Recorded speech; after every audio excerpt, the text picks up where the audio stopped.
A drunk lord poured his wine over the maid kneeling in the conservatory, laughing as it ran down her face. He tossed her pennies in the village the next morning and called her a weed in front of the whole street. What he didn't know, the maid he humiliated was the wife of the Duke standing 3 feet behind him. The glass walls of Ravenscar's conservatory caught the late October sun and held it like a secret, warming the air until it smelled of wet earth, crushed mint, and the faintest hint of rosewater. Clara knelt on a folded square of sackcloth beside the long oak workbench, her brown linen kirtle dusted with soil at the knees, a smudge of dark loam printed across her left cheek, where she had absently pushed back a stray curl. Her sleeves were rolled to the elbow. Her hands, small and steady, worked with the patience of a woman who had learned long ago that beautiful things refused to be hurried. Before her sat the rose she had been coaxing toward life for nearly 3 years.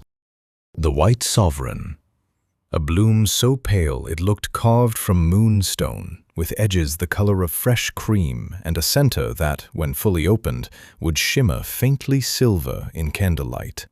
She had read of it in an old herbalist's journal as a girl, when she was still Clara Hewitt of the Mill House, and not yet Clara, Duchess of Ravenscar. The cutting itself had come from a monastery garden in the Cotswolds, smuggled across 3 counties in a damp cloth, and now, at last, she was grafting it onto the strong rootstock of a hardy red briar. If the union took, the rose would bloom on the morning of her 5th wedding anniversary, 6 weeks away. A gift for the man who had married her, despite a name without a crest behind it. She drew her small grafting knife along the stem, opening a thin, slanted wound in the rootstock. Her breath slowed. The sap had to be fresh, the cut clean, the bind quick. The conservatory door banged open. A gust of cold air rushed in, scented with horses and stale brandy and the wet wool of a hunting coat. Clara did not look up at once. She was easing the white scion into the cut, her fingers trembling only the smallest amount with the care of it. "You there, girl!" The voice was loud and damp at the edges, the way voices became after a long morning of port and pheasant. She heard boots on the flagstones, uneven, scraping, a cane tapping, the wheeze of breath through a thick mustache. "I said girl, are you deaf or merely insolent?" Clara wound the strip of waxed linen around the graft, pressing the join firm. Only then did she lift her chin. Lord Thorne stood swaying between the orange trees, a velvet riding coat slung open over a stained yellow waistcoat. His face was the color of a boiled lobster. In one gloved hand he carried a half-empty bottle of dark, syrupy port, the kind the Duke kept locked in the south cellar for guests who could not be refused but were not entirely welcomed. In the other, a riding crop he had not yet remembered to surrender to the footman. "My lord," Clara said quietly, "I am near finished. If you will permit me a moment more, I shall fetch you water from the—" "Permit?" He laughed, a wet bark of a sound. "Did you hear that, by Jove? The little weed grants me permission." He took 2 unsteady steps closer. His boots crushed a tray of seedlings she had set out that morning. "I asked for water, you mud-footed creature, not a lecture from a piece of insubordinate stock." She lowered her eyes to the graft. 6 weeks. If the binding shifted now, the sap would dry and the union would fail. 3 years of patience would die in the next half-minute.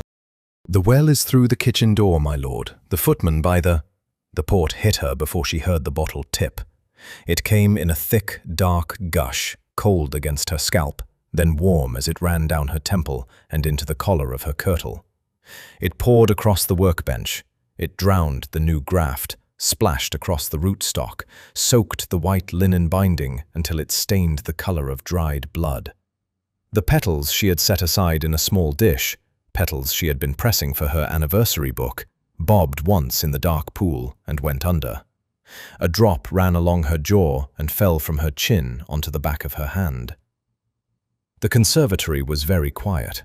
Even the canaries in the iron cage above the lemon tree had stopped their chatter. Lord Thorne tossed the empty bottle into the rosebed. "There," he said, "now you smell as cheap as you look.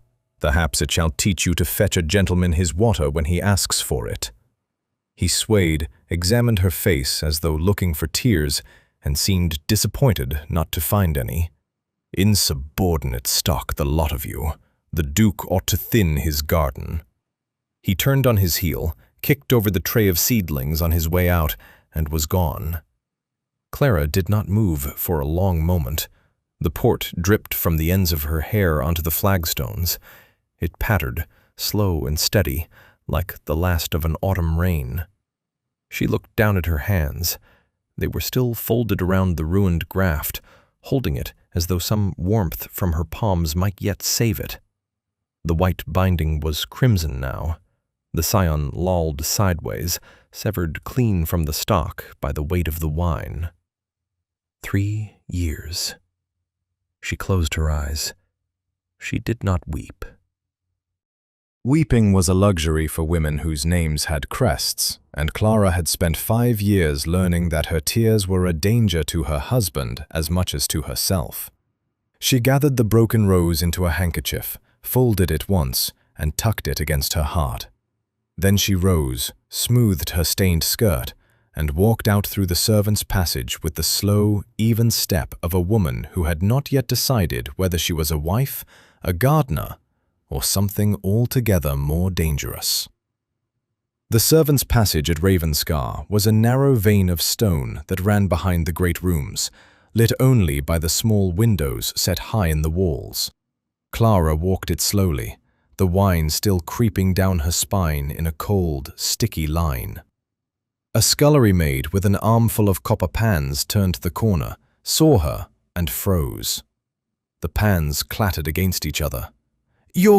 Hush, Bessie." The girl's mouth closed. Her eyes went round as shillings. She bobbed a curtsy so deep her knees nearly struck the flagstones, then pressed herself flat against the wall to let Clara pass. "Not a word in the kitchens," Clara murmured.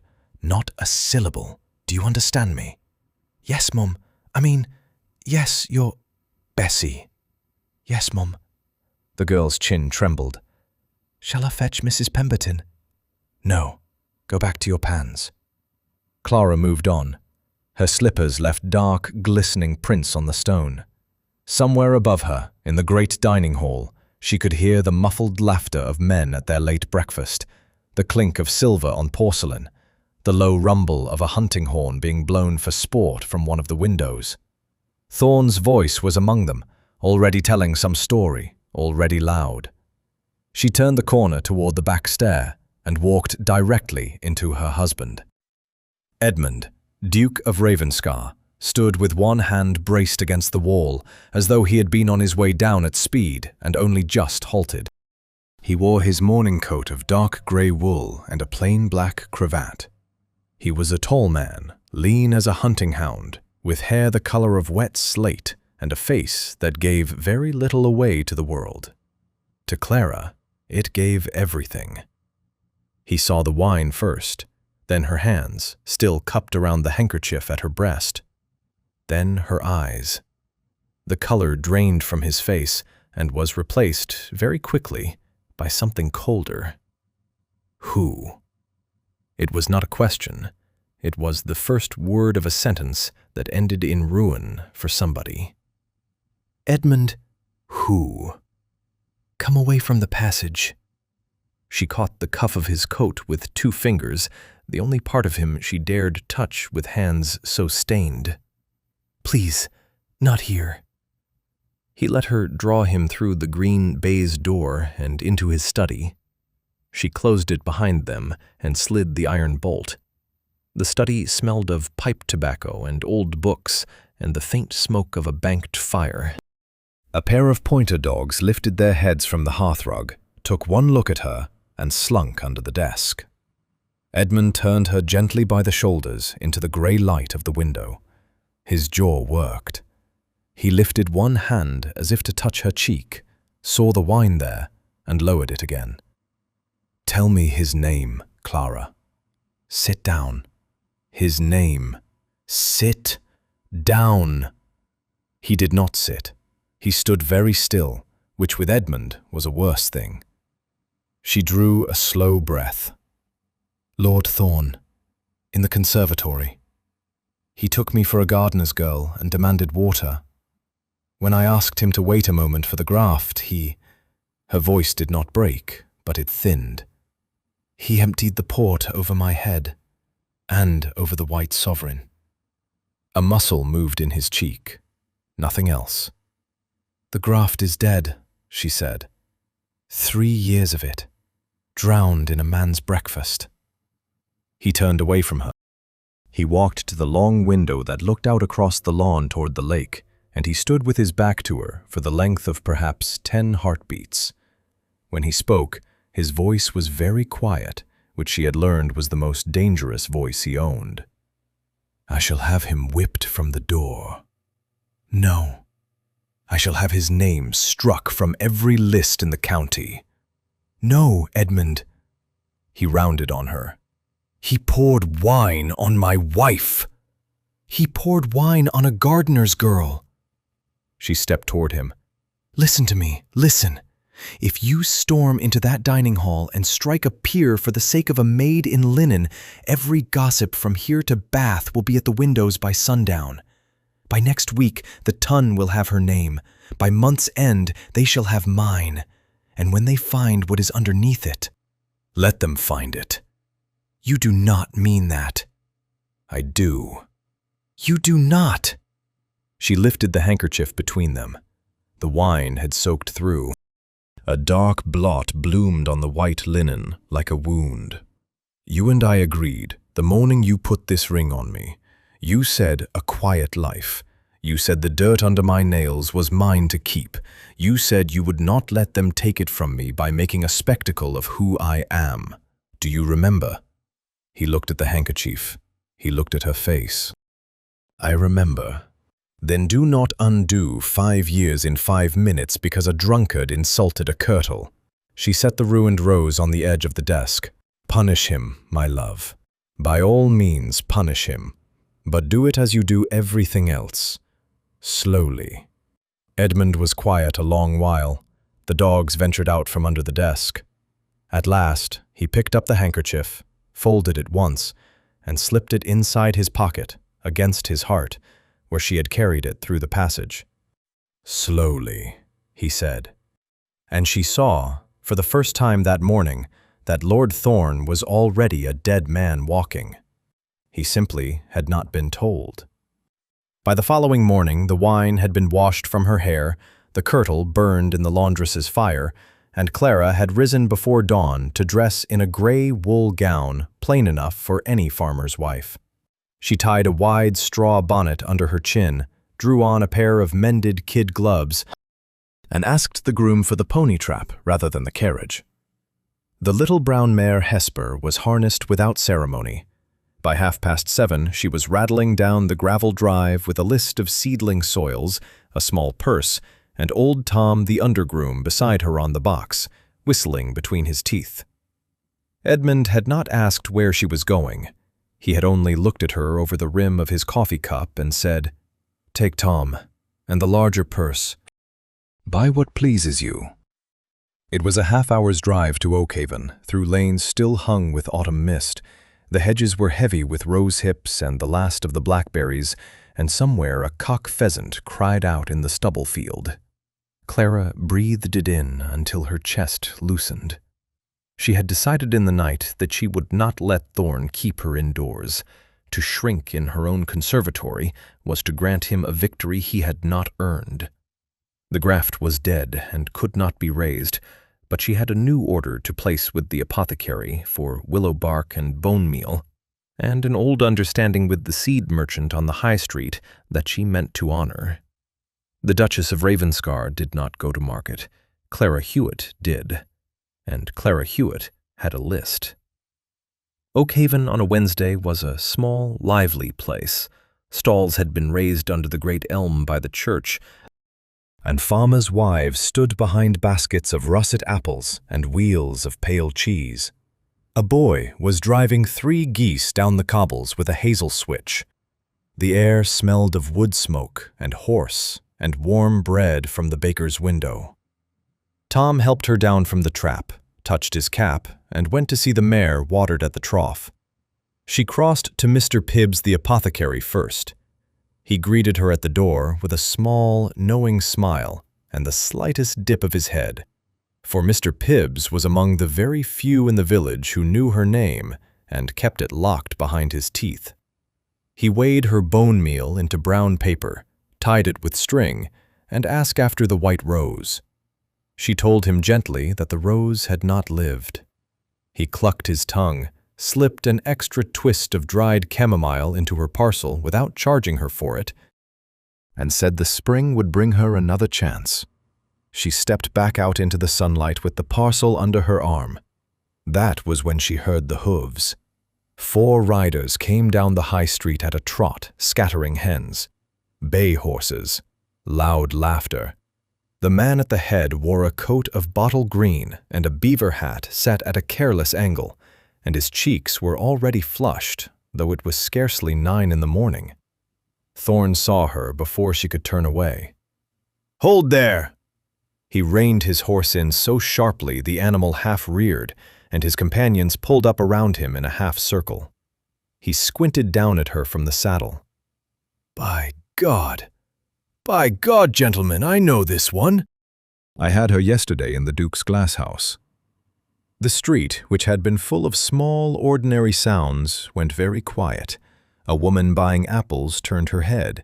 The blacksmith, Mr. Hoddle, who had been shoeing a cart horse at the far end of the green, slowly straightened from his anvil. Clara lowered her chin a fraction beneath the brim of the bonnet and made to walk on. No, do not hurry off." Thorne swung down from his horse with the loose grace of a man too pleased with himself to mind his footing. He landed badly, recovered, and laughed.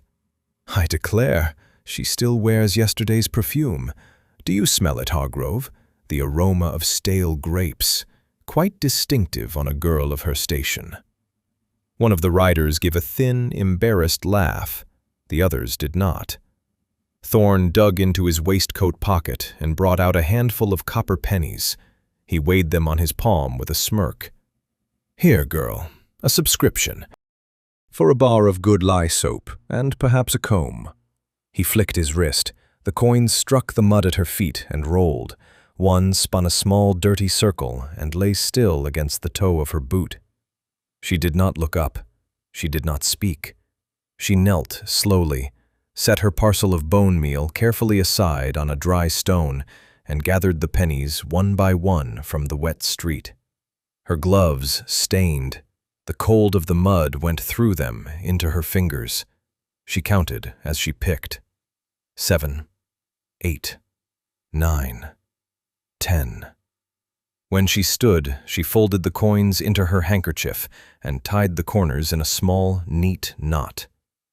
"I thank you, my lord," she said, in a voice clear enough to carry to the apple woman and the baker's boy and the blacksmith at his anvil.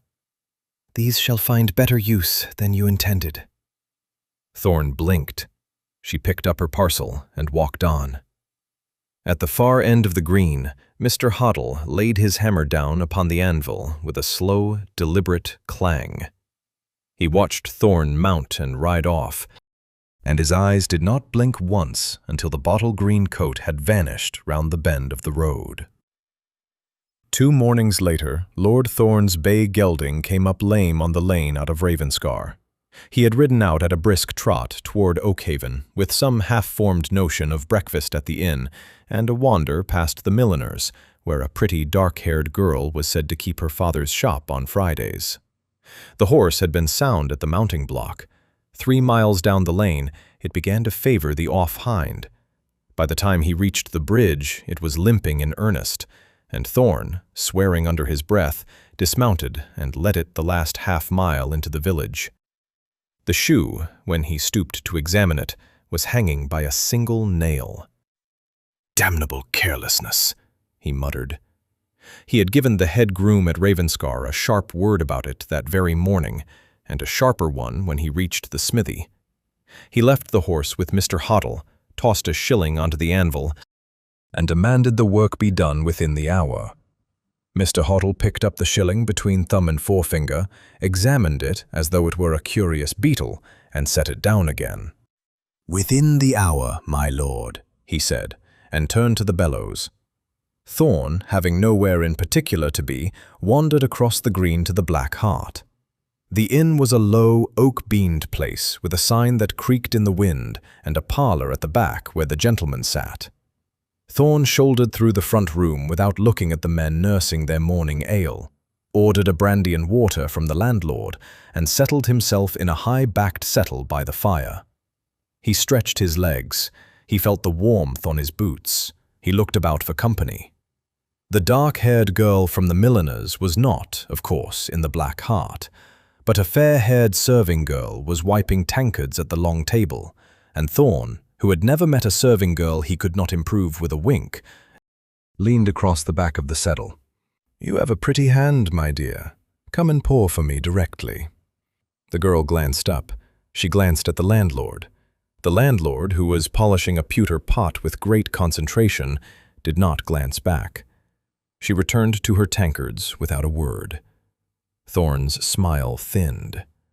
"Are the women of this parish all deaf, then, or merely dull?" A throat cleared at his elbow. Mr. Hoddle had come in. He had left his apron at the smithy, but his shirt sleeves were still rolled, and the soot was set deep into the creases of his forearms. He sat down on the settle opposite Thorn without being invited, set his cap on his knee, and looked at the fire. "Begging your pardon, my lord, the off-hind, the frog is bruised. She'll want a poultice as well as a shoe, and she'll not be ridden today." "Not be ridden? By whose leave?" "By the leave of the horse, my lord." Thorn stared. Then he laughed, short and sharp, and signaled for another brandy. Mr. Hoddle did not move. He let a long moment go by. "Begging your pardon again," he said, "there's a matter the parish would have you know. The young woman in the High Street, Wednesday last. Her you tossed the pennies at." Thorn's brow lowered. "What of her?" "She's the one as keeps the parish school open out of her own purse. Coal in the schoolhouse stove, bread for the widow Marsh and her four, boots when the boots are wanted. There's not a child in Oakhaven as has gone without their letters these 3 winters past, on account of her." "A charitable little weed." "Aye," said Hoddle evenly, "a charitable little weed." Thorn snorted into his glass. "Then she ought to be grateful for 10 pence more toward the cause." He drained the brandy and slapped the empty tumbler down. "By Jove, Hoddle, I shall write a sermon of it. The miser's mite, paid in mud. I shall tell it at every dinner from here to Christmas." "You may tell it, my lord." "I shall, as you please." Mr. Hoddle rose, took up his cap, and went back out to the smithy. Thorn shook his head at the closing door, laughed once at the landlord, who did not laugh with him, and called for a 3rd brandy and a pen and paper to compose a letter to his cousin in town. He did not turn his head toward the snug behind him. The snug was a small paneled room off the parlor, separated by a half wall and a thick velvet curtain drawn most of the way across. In its shadow, on the long oak bench against the wall, sat a tall man in a plain riding coat of dark gray, a glass of small beer untouched on the table before him. He had been sitting there since before Thorn arrived. He sat there still as Thorn dictated his sermon to the landlord's slow quill, every flourish about the soap, the comb, the aroma of stale grapes, the little weed in her brown bonnet who had not the wit to know a gentleman's joke from a gentleman's gift. Edmund of Ravenscar did not move. He did not blink. He listened until the letter was sealed.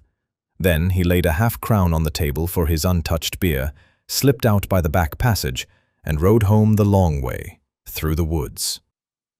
By the time he reached the stable yard, he had decided upon the invitation. The missive was carried up to Lord Thorn's guest quarters on a small silver salver at 10:15 in the morning. The footman who bore it wore his second-best livery of dark blue and silver, his white gloves new from the press, and his face arranged in the careful blank of a servant who has been told the matter is of consequence. Thorn was still abed. He was, in truth, a little under the weather. The brandy at the Black Hart had been followed by a bottle of claret at supper, and a glass of something amber that the Duke's butler had set beside his elbow without explanation. His head felt as though somebody had laid a flagstone across it in the night. He squinted at the velvet bed curtains, groaned, and waved the footman in. "What is it? What is it?" "Put it down." "With his Grace's compliments, my lord." Thorn sat up sharply. His head punished him for it. He pressed the heel of his hand against one eye, took the letter from the salver with the other, and turned it over on the counterpane. The wax was thick and the color of old blood. The seal was the full crest of Ravenscar, the stag couchant under the oak, the small twist of thorn beneath, the motto Radix Profunda curled along the bottom in spidery Latin. Deep is the root. He broke it with his thumb. The hand inside was not the Duke's. It was the cool, copperplate script of his secretary, and that pleased Thorn better than a personal note would have done. A personal note was the sort of thing a man wrote to an intimate. A secretary's hand was the sort of thing a man wrote to a peer. His Grace, the Duke of Ravenscar, requests the honor of the company of the Right Honorable the Lord Thorn at the Gala of the White Rose, to be held at Ravenscar on the evening of Friday next, at the hour of 8, carriages at 3, dress full court. Thorn read it twice.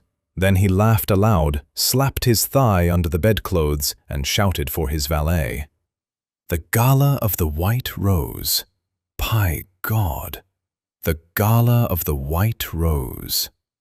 Held once in 5 years, never twice in the same season, and not since the last regent's wedding had it been hosted at Ravenscar.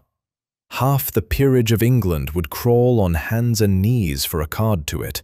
The other half pretended not to want one, and went to their graves disappointed.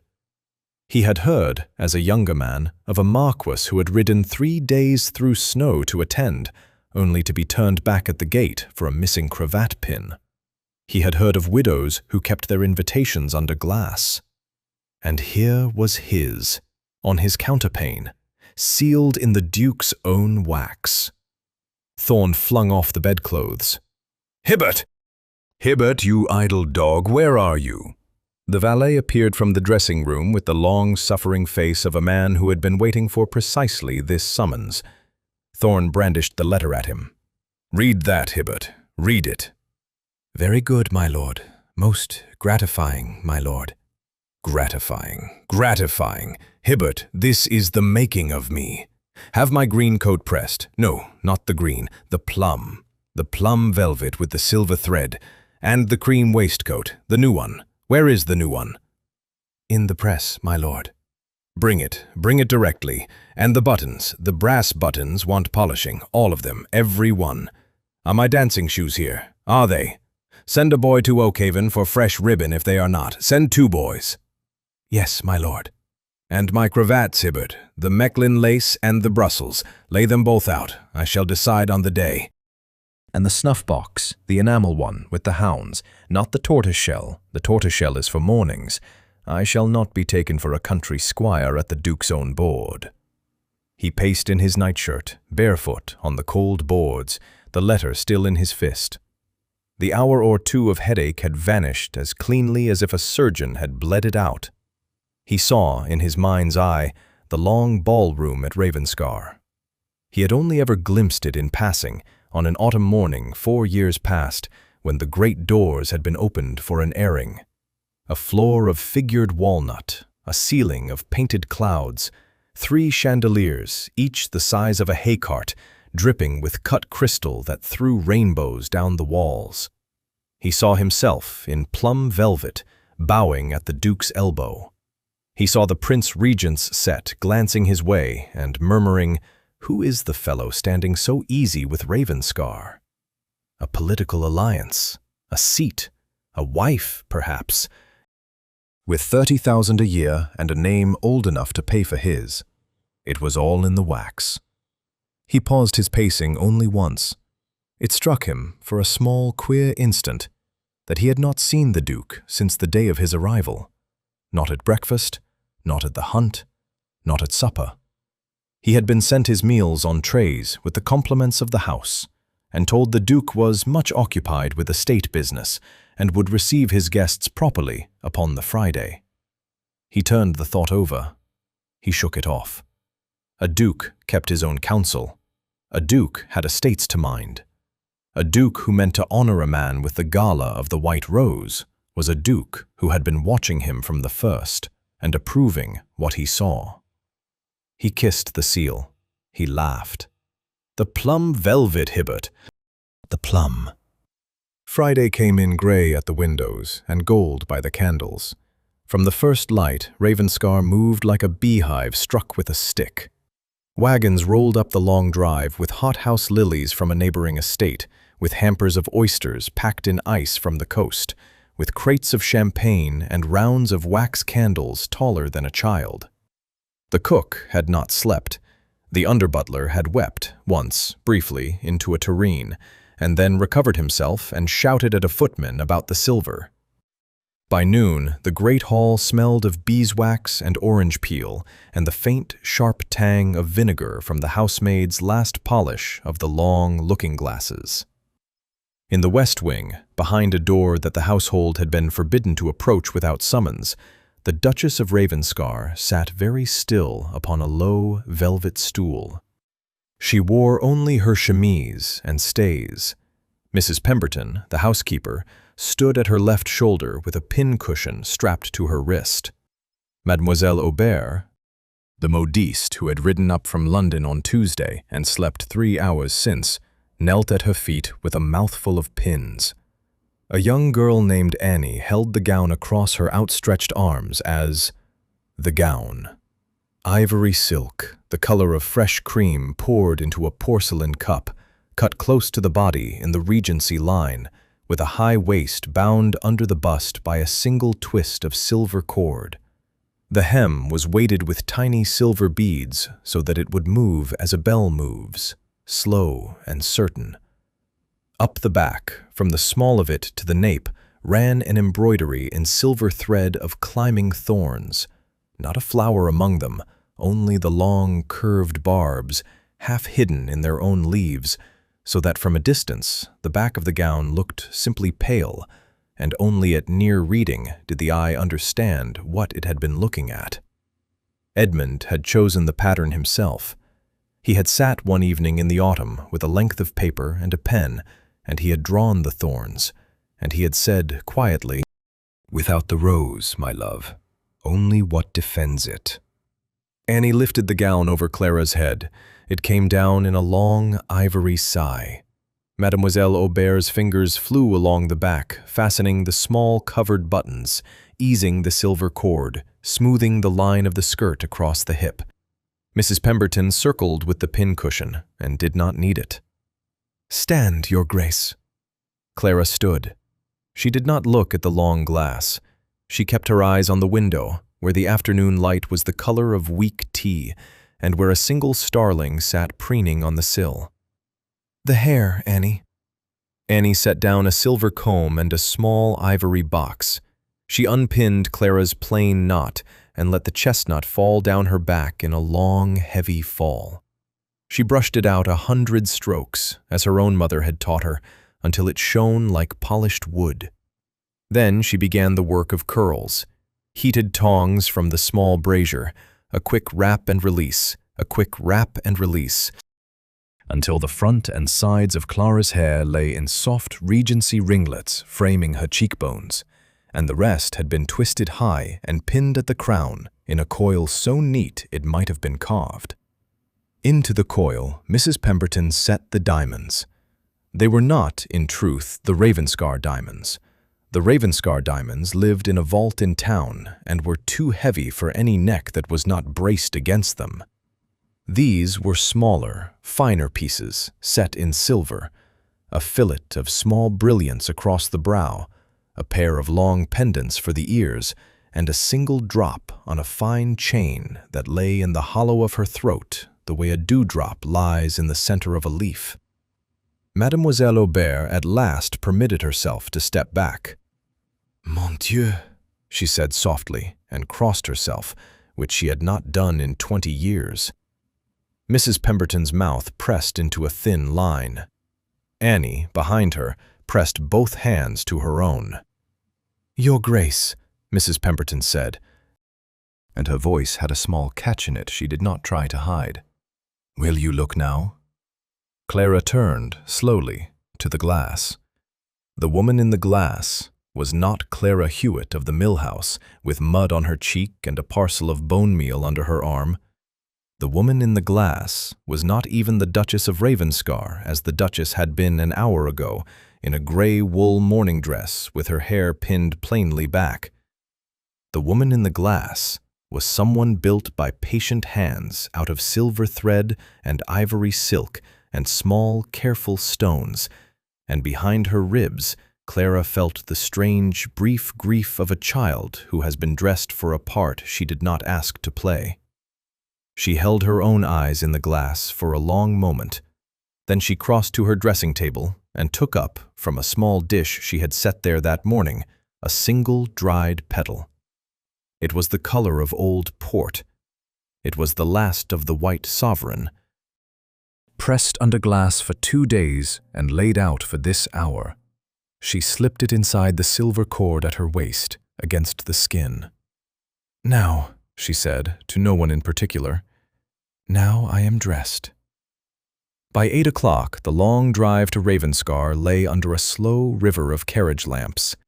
Black lacquer coaches rolled up beneath the portico, one after another, footmen springing down to fold steps and hand out ladies in silk and lace, gentlemen in dark coats and white waistcoats, and the small bright glitters of orders pinned at their breasts.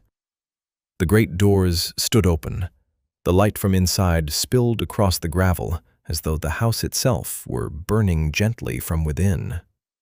The ballroom had been transformed. 3 chandeliers, each a slow-turning weight of crystal and candle flame, hung above the figured walnut floor. The painted ceiling, its summer clouds, its cherubs holding ribbons, caught the light and seemed to breathe with it. Along the long wall, between the windows, footmen in dark blue and silver stood like a row of carved figures, each with a tray of champagne. At the far end, a string quartet had begun a soft, slow piece, more murmur than music. Lord Thorn entered at 1/2 the hour. He had timed it carefully. Not first, which would have been provincial, not late, which would have been rude. He came in upon the wave of a marquis's party, a step behind so as to seem of their number, and he paused at the threshold long enough to be seen. The plum velvet sat well on him. The cream waistcoat had been pressed twice.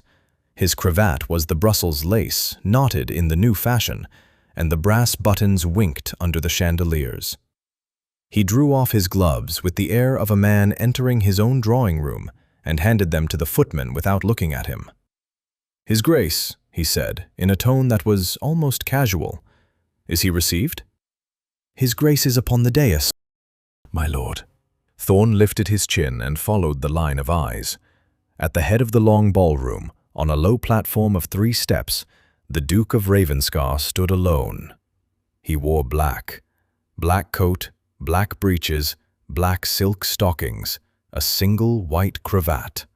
There was no ribbon at his breast, no star, no order, only a small silver pin in the shape of a thorn at his lapel. He stood with his hands at rest behind his back, and his face was as untroubled as the face of a man at his own front door. Thorn crossed the floor. The crowd parted for him without seeming to. "Your Grace," he bowed, not too low, a peer to a peer. "It is the honor of my life. Lord Thorn." The Duke inclined his head a precise inch. "You are most welcome at Ravenscar. I cannot thank you enough for the Duchess will join us presently." Thorn paused. "The Duchess," he repeated. "My wife, my lord." You have not been introduced. The omission shall be repaired within the hour." Of course, Your Grace." I had heard, that is, one hears, that Her Grace prefers a quieter life. Tonight she has consented to come down. The Duke turned his eyes mildly toward the grand staircase that swept from the upper gallery into the far end of the ballroom. The quartet, by some small signal Thorn did not catch, lifted out of its murmur and into a clearer line of melody. A footman at the foot of the stairs struck the floor twice with the iron-shod butt of a long staff. "My lords, ladies, gentlemen," the Duke's voice carried without lifting, "the Duchess of Ravenscar." The room turned. She came around the curve of the upper landing with one gloved hand resting on the banister and the other holding a small fan closed against the silver cord at her waist. The ivory silk caught the chandelier light and gave it back softer. She moved without hurry. With every second step, the silver thorns along her back came into and out of the light, so that one saw them, and then did not, and then saw them again. The diamonds at her brow and throat threw small, bright sparks down the front of her gown. She did not smile. She did not need to. Somewhere behind Thorn, a duchess he did not know drew a breath that was almost a word. The string quartet, by some training of long service, did not falter, though one of the violinists tilted his head a degree to see her better. A young lord on the steps of the dais forgot to hold his glass level, and a thread of champagne ran down his fingers. Thorn watched her descend. He watched her face. He watched the line of her brow. He watched the small shape of her mouth, which was not smiling and not frowning, and not anything at all that he could name. And somewhere between the 7th and the 6th step, the world turned over inside his chest. It came to him in pieces. The cheekbone, the set of the chin, the curve of the lip where a smudge of dirt had been, the hand on the banister, the small hand that had, 2 days ago, been kneeling in the high street to gather copper pennies out of mud. The blood went from his face. It went so quickly and so completely that the gentleman on his left turned to ask if he was unwell, and stopped, because the answer was written plainly across him in grey. The Duchess reached the foot of the staircase. She crossed the floor. She came toward him. She stopped 6 paces away. The room had gone quiet. Not all at once, but in a slow falling, table by table, conversation by conversation, until the only sound in the great ballroom was the soft hiss of 100 candles and the rustle of ivory silk on figured walnut. Lord Thorn did not breathe. The Duchess did not speak at once. She studied Lord Thorn the way a gardener studies a stem to find where the rot has set in. Her gloved hands rested folded at her waist. The small dried petal she had slipped beneath the silver cord pressed warm against her skin, and she felt it there with every breath. Behind her, the Duke had come down from the dais and was crossing the long floor without haste. He did not look at Thorn. He looked at his wife. A footman appeared at the Duchess's elbow. He carried a small salver of polished silver. Upon it lay a folded square of white linen, tied at the corners in a neat knot. The handkerchief Clara had tied 2 mornings ago in the high street of Oakhaven. The knot had been undone and retied by Mrs. Pemberton with the precision of a woman who had ironed bridal lace for 30 years. The salver was not large. It needed only to hold 10 copper pennies and the cloth that bound them. The Duchess took the salver in her own hands. She walked the last 3 paces to Lord Thorn and stopped. "My lord." Her voice was not loud. It did not need to be. The quartet had set down their bows somewhere between the staircase and the floor, and the great room had drawn in its breath and was holding it. "You will not remember me in this gown." She tilted her chin a fraction. "Permit me to remind you, On Monday morning, you came into the conservatory of this house at 9:30. You found me at the workbench, finishing the graft of a white rose I had nursed 3 years for our 5th anniversary. You took me for a gardener's girl. You asked me for a goblet of water. When I begged a moment to bind the graft, you called me insubordinate stock. You emptied a bottle of port over my head and over the rose. The rose did not live. Thorn's mouth opened. No sound came out of it. On Wednesday morning, she went on, you saw me again. In the high street of Oakhaven, you were on horseback. You laughed before your friends about the aroma of stale grapes. You threw a handful of copper pennies into the mud at my feet that I might buy a bar of soap. I knelt and gathered them. I told you they should find a better use than you intended. She lifted the salver between them. Here they are, my lord, 10 pennies. I have added nothing and I have taken nothing. You will find the cloth still stained with the wet of the street. Thorn stared down at the small white knot. The brass buttons of his plum coat caught the chandelier light and threw small, dishonest sparks across his chest. He did not lift his hands. I had thought, the Duchess said, to keep them, as a curiosity. But on reflection, my lord, I find I do not wish to carry your charity any longer than I have already done. I return them to you tonight, that you may give them where they will do good. The schoolhouse stove at Oakhaven wants coal before the frost. The widow Marsh's youngest wants boots. The parish school keeps its doors open by my hand, and shall keep them open whether you put your pennies upon that step or no. But you, my lord, may have the pleasure of laying them there yourself, tomorrow. On foot. A small murmur ran along the wall of guests like wind through wheat. The Duke had come up to stand at his wife's left shoulder. My Lord Thorn, his voice was as quiet as hers. You will take the salver from the Duchess. Thorn's hands rose. They were not steady. He took the salver. You will hear me out, the Duke said, and you will not speak. A bead of sweat slid out from under the careful curl at Thorn's temple and ran down the side of his face into the lace at his throat. On Monday, I was informed by my wife of what had passed in the conservatory. On Wednesday, I sat behind the curtain in the snug of the Black Hart at Oakhaven, and I heard you compose, for the landlord's pen, a letter to your cousin in town. You called my wife a little weed. You proposed to tell the joke of her at every dinner from here to Christmas. I have a copy of that letter. The original was sent. The original has been read. He paused. By Lord Carysfort, by the Earl of Marchmont, by the gentleman who keeps the Regent's private correspondence and whom I shall not name in this room. Each of them has written me his answer this afternoon. Each of them has been most particular as to what answer he means to give you, my lord, when next you call upon his door. Thorn's knees moved under him. He did not fall. The salver shook in his hand, and one of the pennies slid free of the cloth and rang on the figured walnut floor. Nobody bent to pick it up. Your invitations, said the Duke, will be returned. Your name will be struck. By the next quarter day, you will find your lodgings in town no longer convenient and your clubs no longer at home to you. You will not be received at Ravenscar again.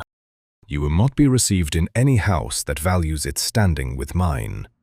He inclined his head a precise inch. You may show yourself out. Lord Thorn turned, slowly, with the salver in his hand and the single fallen penny ringing still in his ear, and walked the long length of the ballroom, alone. By Sunday, the last carriage had rolled away down the long drive. The hothouse lilies had been carried out to the chapel for the morning service.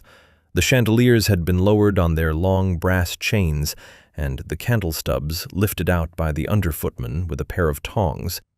The figured walnut floor had been waxed twice over by a woman on her hands and knees, and the place where a single copper penny had rung against the boards had been polished until even Mrs. Pemberton could not find the mark of it. The great house breathed out. On Tuesday morning, Clara rose before the maids. She did not ring for Annie. She dressed herself in the brown linen kirtle that the laundress had thought she meant to give away. It had been laid by, washed and pressed and folded in a chest at the foot of the bed. She tied her hair in a simple knot at the nape, slipped her feet into her old garden clogs, and went down the back stair with a basket on her arm. The conservatory glass had been scrubbed the morning after the gala.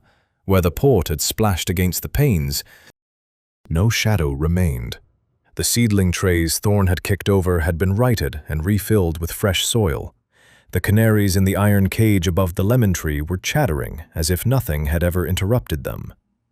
Clara set her basket on the long oak workbench. She breathed in the warm, wet smell of the earth. That smell, more than any wax candle or beeswax floor, was the smell that meant home. And she stood a long moment with her hands flat upon the wood, and she did not weep, but she felt the back of her throat go warm. The conservatory door opened. Edmund came in without his coat. He wore only his shirt sleeves and a plain gray waistcoat, and over his arm he carried a small object wrapped in damp sacking. His hair was damp at the temples from the morning mist on the drive. He had ridden out at dawn, she knew, though he had not told her where. He set the sacking on the bench beside her basket and unwound it himself, fold by fold, until what lay between them was a single young cutting of rose, its roots wet, its slender stem bearing 2 pale green leaves, and the smallest hard knot of a bud not yet opened. "It is from the garden of the abbess at St. Eanswythe," he said. "She is 84 years old, and she would not part with it for any coin. I rode there yesterday and again this morning. I told her about you, not the title, only you. She put it into my hands at 5 o'clock. Clara looked at the cutting. It was not a white sovereign. It was something quite other, a small, dark-leaved rose, the kind that would bloom, the abbess had told him, in a deep crimson, the color of old wine. Not pale, not bridal, a rose that knew weather. "Edmund," "I know. It is not the same." "No, my love, it is better. The other was for an anniversary. This one is only for you." She drew the back of her wrist across her cheek. A small streak of soil from the bench went with it. She laughed, once, without sound, and turned her face into his shoulder, and he set his arm around her and held her there for as long as she needed to be held. Then she stepped back and took up her grafting knife. She showed him the slanted cut, the way the scion must meet the rootstock, the way the bind must be wound. He watched with the close attention of a man who had not, in all his 36 years, knelt in a garden for any reason. He rolled his sleeves higher. He took off his waistcoat and laid it across the workbench, and the linen of his shirt at the elbow was very white against the dark earth she had spread in the planting trough. "Now you," she said. He took the knife. His first cut was too shallow. She corrected his hand without speaking, her fingers light over his. His second was clean. He drew the white scion into the stock. She passed him the waxed linen, and he wound it, slow and patient, his head bent close enough to hers that she could feel the warmth of his breath upon her hair. When the binding was done, they stood and looked at it. It was a small thing on a wooden bench in a glass house, a scrap of stem, no taller than a child's hand. It would be a year before they knew whether it would take. It might not take at all. "And if it dies," Edmund said, "then we plant another. And if that one dies, then another." She wiped her hands on her apron.